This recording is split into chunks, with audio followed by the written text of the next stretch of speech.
Have you heard about this personal and professional podcast? Coaching in Session with your host, Michael Rearden. It is that time of the year where we get full throttle into the Christmas season, or maybe even the holiday season. Let's call it that, because they say that you're not supposed to play Christmas music until after Thanksgiving, and that's just one day away from when when this episode is airing. Now, of course, you might listen to this episode after Thanksgiving or on Thanksgiving, but just remember that Christmas music is for after Thanksgiving. And I remember when I was a teacher, we had to practice for the Christmas concert, like starting in October. And I had to listen to Christmas music for like too long. And don't get me wrong, the kids sounded amazing. They were great. The parents loved it. Best concert of the school. But for me, I was like, I'm burnt out from Christmas music. Like, I never wanted to hear Christmas music again. Like, even on Christmas, I was like the Grinch. I was like, oh Jesus, I gotta listen to all these Frosty the Snowman and Jolly Holly Christmas, and I was like, I would rather not. But it wasn't so much of what I needed all the time, right? It was about the ability to be thankful. I could be a part of that, me understanding that, all that work we did was for something good, that this is a time when people come together and, 'tis the season to be jolly. It was something I had to begin to pay attention to more, because during the process, I was like, oh, man, this again. And there was no appreciation there. Of course, I showed up every single day, but the appreciation, it came after. Many people, when it comes to them in appreciating things, they appreciate things after, not before, not during, after, right? If I hold the door open for someone after they walk in, thank you, I appreciate that. Not, wait, I'm not walking in because I got to let you know, thank you. All right. Appreciate you. And then walking in. Now, sometimes in Texas, you get that second one, right? Where you get someone saying thank you before they walk in. But most time people, they walk through the door, then they say thank you. Right? Appreciation comes after. That happens in life. Appreciation comes after good things happen to them. But the moment something bad happens or things like that, you begin cursing, or something's about to come your way that you don't want. You're like, no, no, no, no, no. And you got it. We sometimes fail to understand that there's so many things to be thankful at all given times. Well, for example, when you wake up, right? Do you say thank you? Or I got another day. I'm good to go. Because there's many people who didn't get a second chance or another chance to wake up and to do the things that they love. But yet we take it for granted. We don't say thank you. Maybe our loved one, our partner, or whatever, they make us breakfast. We sit down and we eat. We don't say thank you. We are not thankful most of the time until maybe we are paying attention, or maybe until it's gone. At this time in the year, I talk about thanks quite a bit because Thanksgiving is tomorrow, right? Where people, they come together, they make their best dishes. Maybe they try a new dish. And I know there's something funny that was a video or something. This is a long time ago. I watched this where they're like, on Thanksgiving, you do not try new dishes. You tried and true dishes. And basically they're saying that we don't want nothing new. We want the best. We want the best of the best, something we could be thankful for, not something that we can hopeful for, like we could be hopeful that this is a good dish. We want something that is going to be a crowd pleaser, not a crowd displeaser. We want to be pleased in a sense. We want to be happy. We want to be joyful. And we want to have the things that we know are going to get us there. Yeah, it's nothing wrong with that in a sense. But can we just be thankful for the people around us and for the opportunity to have this feeling? But but then again, that feeling could be every day. It doesn't have to be just on Thanksgiving. It's almost like Thanksgiving is a commitment day. I have to be committed to being thankful when the reality is I might not want to be thankful. I might not want to give thanks to anyone or to anything. Maybe I don't have anything to be thankful for. So you could be maybe one of those individuals. You don't have family, you don't have friends, you don't have any type of maybe structure, if you want to call it that. I remember when I came to Texas, and it was just me and my dog. We just left. Started a new journey. When Thanksgiving came around, I wanted nothing to do with anyone, my friends or whatever. I just wanted to experience Thanksgiving for myself. This could be a first for me. Well, guess what? My friends weren't having it. They were like, "You're coming over for Thanksgiving." And I'm thinking in my mind, I guess, sure, right? It was a very nice Thanksgiving. We had a good conversations and it was a good time, right? But in the back of my mind, I was still thinking, I wonder how Thanksgiving would have been if I was just me, right? Just by myself. I know, even as I got married, just, me and my wife just had Thanksgiving together. Like we had a really big one our first year, and then the second year she had to work. So we didn't really do much. It was just like a very small one. But when I'm with my family, it's typically a big event. So last year we were together for Thanksgiving. So it was a big event and brought pies from Texas from one of the local bakeries here in Round Rock. It's Sweet Tooth Parlor. So if you are looking for sweets in Round Rock, Texas, Sweet Tooth Parlor is a wonderful place to get some pastries and some delicious treats. I have a sweet tooth. My wife will tell you that, where I have to make sure I don't go all the time to bakeries and these places that are going to give me diabetes. And not that it might, like I might welcome it, but then at the same time, I'm going to say, it'll probably be a regret. I'm going to say, what, maybe I shouldn't have eaten all those sweets growing up. I do my best to be disciplined. And I would say I would probably already have diabetes if I was not disciplined. Going to the gym, working out, watching the foods that I eat, meal prepping, all of these different things help me stay on track. But then I have to give myself alternative things like journaling, meditation, things to help my mind stay on track. Because I will be first to admit that I sometimes get too busy. I get busy. Clients and work and, the stress of businesses and stuff like that. I mean, yes, it invigorates me. I don't want to retire from it, but I do have to give more room for appreciation.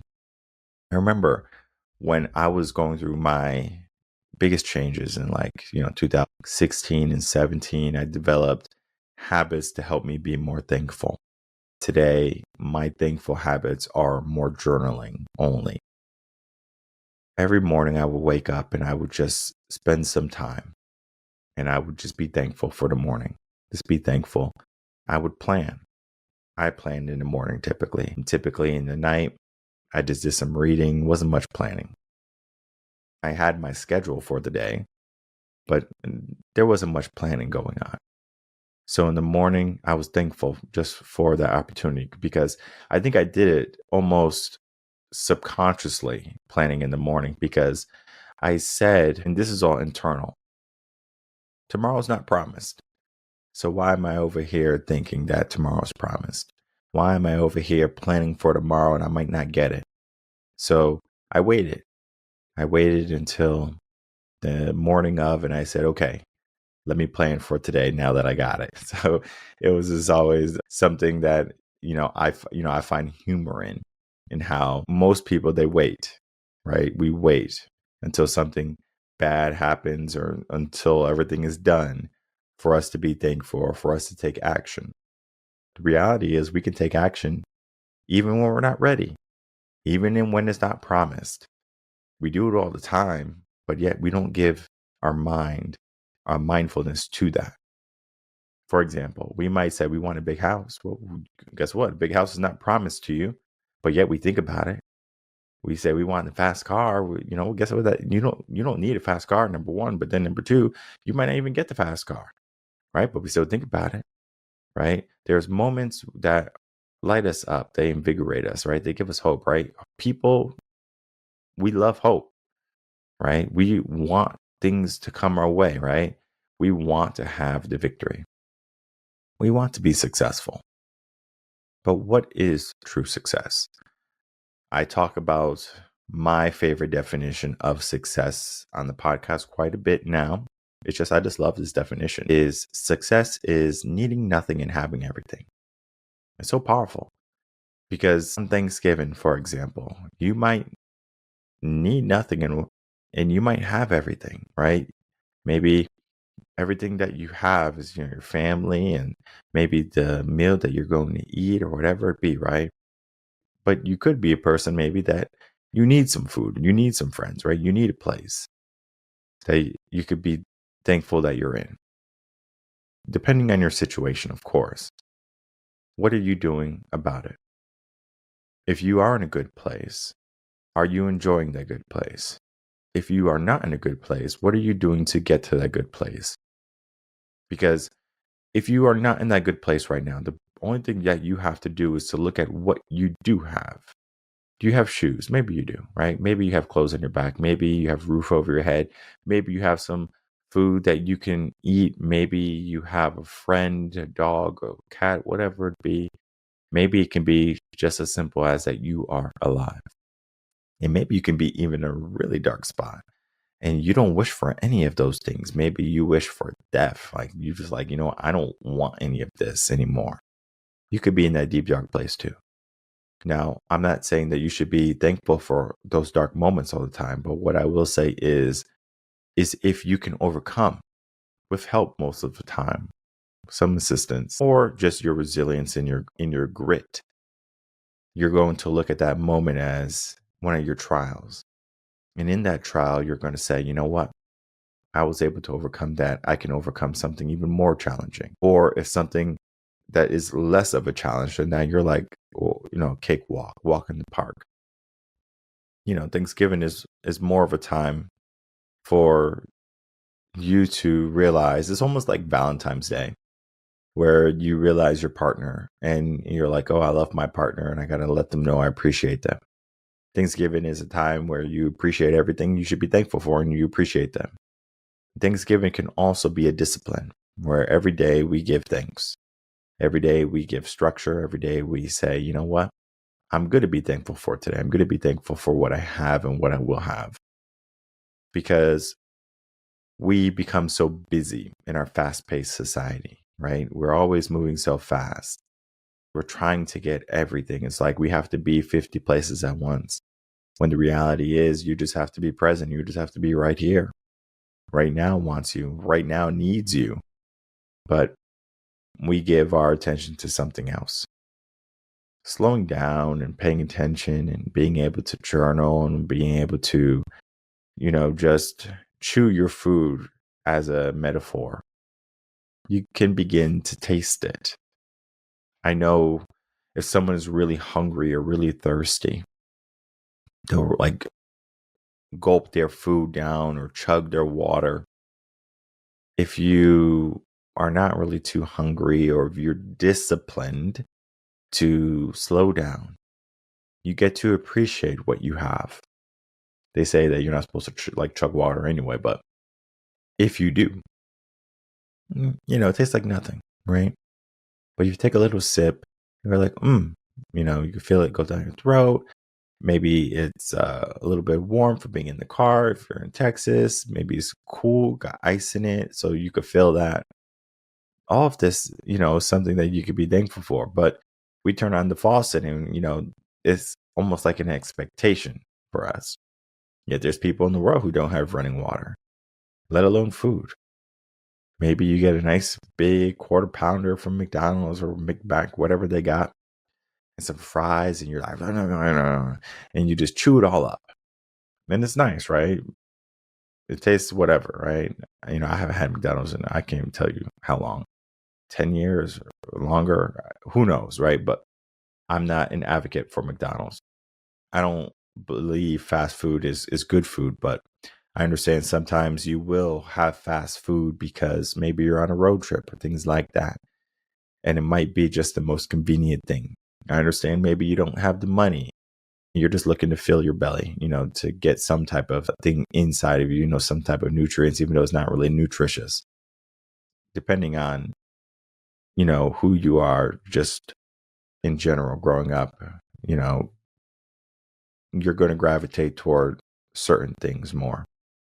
One of the things I want to instill within my children is, just appreciating the food. Like, let's eat more slowly. And I'm not saying that I want them to be at the table longer, but then again, being at the table is actually a good thing if you have the family around, mom and dad and siblings and everyone, grandma and grandpa, depending on, your living situation, you might be able to have all the family come together. And that could be a moment where there's conversation, there's, people opening up, there's learning, there's communication. But in our world today, everything is kind of like, yeah, just take your food and see you later, right? Growing up, we sat at the table a couple of times, but it always seemed like we went somewhere different. We went in front of a TV, or if we sat down, we didn't talk. Maybe it was because they say don't talk with your mouth full, but we didn't think to, swallow the food and then say, okay, let me start speaking. On Thanksgiving, though, you definitely have more conversation, but it could be of the food sometimes. Like, oh, who made this potato salad? Oh, it's pretty good. Okay, yeah, this chicken's really good too. Yeah, the green beans are real nice. So you're just kind of talking about how good the food is. And there's nothing wrong with talking about how good the food is. We do have to be real in a sense. Like, what is truly real? Of course, food is real, but like, what is real conversation? And I know there's certain people who are like, I don't want the fluff. Like, I don't want the sugary stuff. Like, I want to dive deep, right? I want you to be 100% real with me. Not, oh, let's beat around the bush long enough so, we can eat all our food and then later say, our goodbyes, maybe take a plate home and can't wait to get home to eat that plate in our silence in front of our TV and gobble it up so we don't have to have manners. I don't know, right? There's just so many different aspects. But if you just chew your food and taste your food and you eat more slowly, it's more enjoyable, truly more enjoyable. Plus, you give your brain a chance to say it's full, where you're not just like gobbling things up. And you create more room for that communication at the table. Your kids can speak to you, husband, partner, whatever, spouse, wife. That right there can also be good communication because you're creating the room for people to be thankful, right? To appreciate, to see what they have. Because if we're moving so quick, right? We're just doing things so quick. We can't see what we should be thankful for because we're always just kind of looking for the next spoonful, right? I'm going to get this in my mouth. I'm going to get this in my mouth. I'm going to get this in my life. If we keep doing that, we're going to look back one day and we're going to see a bunch of crap behind us and say, whoa, look at all this stuff, right? Maybe you have a garage or an attic and it's just full. For me, I like to declutter. Every couple of months, I'm like, okay, this is gone, this is gone, this is gone. It's because I don't use certain things sometimes, right? Yeah, sure. It might have been something I used in the moment, maybe one time, two times, whatever it be. Maybe I tried it and I didn't like it. Clean out your pantries or something like that. You're like, I don't eat this food anymore. And you throw certain things or you donate certain things if it's not expired. All of these different things are things that we should be doing on a daily basis or at least a consistent basis where we're checking in. Because if we can check in, we can be thankful. If we can do the work to say, you know what, this is in my life. All right, let me be thankful for it. Because they say you don't miss what you have until it's gone. And that's very true, right? They say when a loved one dies, you're like, oh man, remember that time when, when are you going to take action? When are you going to be paying attention? Because at some point, that when is going to run out. We can say all the hopeful things and mantras and attritions, and we can say, you know what? I'm going to be a better person. And I'm going to make sure I tell everyone I love them and thank you all the time. But the reality is you're going to fall into your homeostasis, your comfort once again. Now, it could be a good thing. It could be a bad thing. You can develop a new level of discipline where you are saying more thank yous and you are being a better person, etc. I'm not asking you to be fake. I'm just asking you to, pay attention, right? Because you might be a person that doesn't want to say thank you. You might be a person that feels like no one deserves your thanks. You have to ask yourself, for the majority of people, they are afraid to die. They don't want death. So they cling to life, even if they're not thankful for it. They would rather have something that they're not thankful for than something that they're afraid of. In a sense, our mindset is skewed to how we are viewing things and how we are viewing life. But the remedy is we need to instill and invigorate how we communicate with one another. The best way I've found is just to, be more social. Not social media social, but like social. Like do things. Go to the gym. Say hi to someone. Go to the movies and like if you see someone, like after the movie, say, hey, did you enjoy the movie? Like it could be something small like that. I know people don't go to movies anymore, but maybe it could be something different, right? Like perhaps you are trying to think of other things that people can do, like grocery store, for example. If someone's behind you or they get something, for example, I'll give this example. I was shopping with my family the other day. This lady goes up to this other lady, and I'm going to use color too because I think it's important. Where this white lady goes up to this black lady, and she was like, "Is that good?" Like talking about some chicken fajitas or something. And then the white lady was like, "Oh, okay, good, good, good." And then so she probably asked her, number one, because she had it in her cart, but then number two, she was like, this lady looks like she knows how to cook, because like for my aunt, for example, like she just looks like she knows how to cook.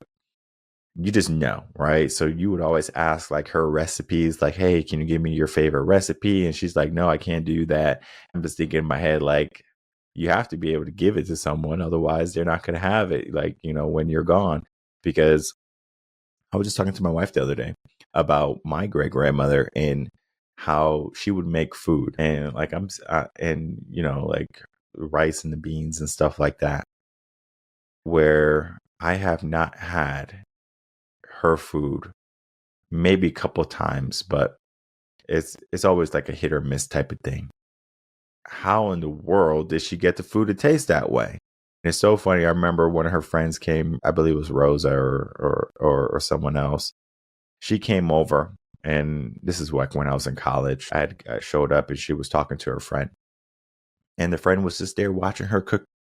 Just like says, I have to see how she cooks. And the friend was just like, there's going to be one day when she's going to be gone, and her recipe's going to be gone, and everyone's going to wonder how she did it.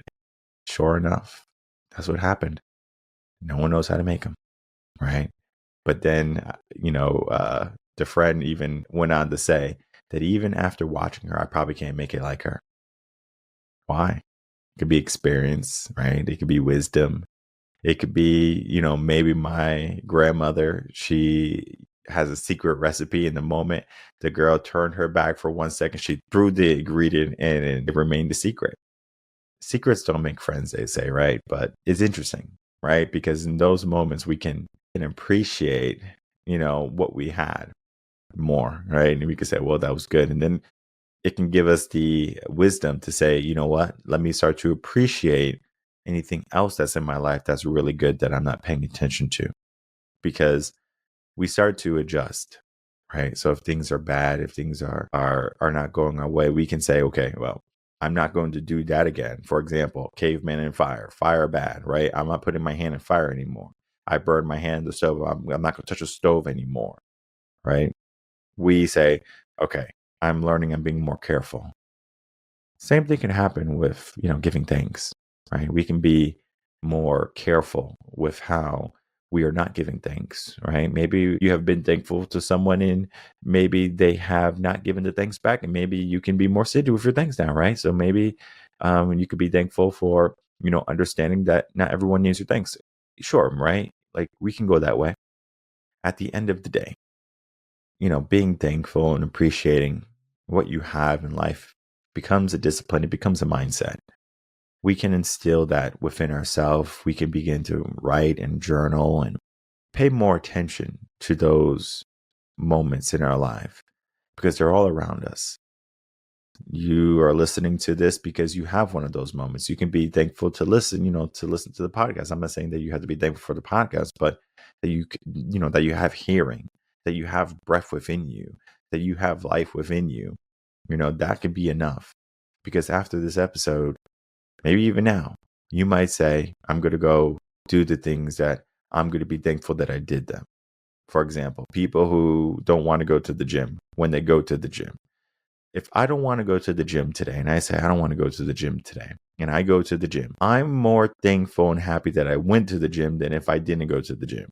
Because you would think if I didn't go to the gym, I got exactly what I wanted. But the reality is sometimes you have to do the things that you don't want to feel how you do want. It's almost like a trick the mind and life plays on you.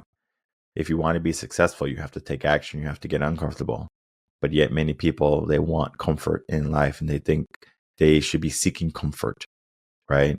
You could be thankful for comfort here and there, but then you should also be thankful for your actions because they help you get new levels of comfort. It's like you can stay at this low level of comfort, or you can even get to a higher level of comfort. And you have to ask yourself, are you okay with what you have, or would you like some more? Most people, they would like a little bit more. If you are trying to get to that little bit more, don't forget to be thankful for what you have, because that's going to help multiply what you have. If you're just saying, I want to be thankful for that I don't have and not appreciate what I do have, you have almost no fuel or no motivation to do it, because there's a discrepancy in the divide from where you need to be, right? Where you are and where you want to be, there's a huge span, right? Even though it seems like it's just right there, how much work and how tireless you have to, be and get, right? Cooking the food on Thanksgiving is a great example. You get that raw turkey or frozen turkey. You get the stuffing in a box, or you make your stuffing from scratch. There's a process to it. It takes time for you to make it. It takes time for those ingredients to come together. And then you finally get the meal. In life at the end can be the meal. And every single day we're prepping, we're making things, we're doing the next step of the process, and eventually we get the end result. Maybe our end result is not so good, so we perfect it. We try again, and it becomes better, and it becomes more enhanced, and it becomes more enhanced, it becomes more robust. And in life, the same thing can happen. We can flourish, we can grow, we can prosper. During that process, we become more thankful. When that thanks begins to hit our mind on a consistent and regular basis, we begin to take more action. And at the end of the day, if we can take more action, we're going to have more successes and more results. And that is a good place to be.